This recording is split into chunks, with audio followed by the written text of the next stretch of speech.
Hello guys, welcome back to my channel Avani talks. నేను ఫ్లిప్కార్ట్లో ఈ ఇయర్ రింగ్స్ కాంబో సెట్ తీసుకున్నాను. Total 6 pieces వచ్చాయి. క్వాలిటీ అయితే మాత్రం చాలా అంటే చాలా బాగుంది. ఇవన్నీ కలిపి నాకు మొత్తం 120 రూపీస్కి వచ్చింది. వర్త్ అంటే వర్తే, చాలా అంటే చాలా బాగున్నాయి. ఒక్కొక్కటి ఒక్కొక్క డిజైన్తో వచ్చింది. ఒకటి రౌండ్గా, ఇంకొకటి లక్ష్మీదేవి బొమ్మతో, అలా ఒక్కొక్కటి ఒక్కొక్క డిజైన్తో వచ్చింది. అలాగే ఇవి ఫ్రెండ్స్ అయినా కజిన్స్ అయినా ఎవరైనా స్టైల్ చేయొచ్చు.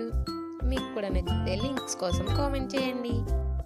ఇంకా మరిన్ని వీడియోస్ కోసం do like, share and subscribe. Bye guys.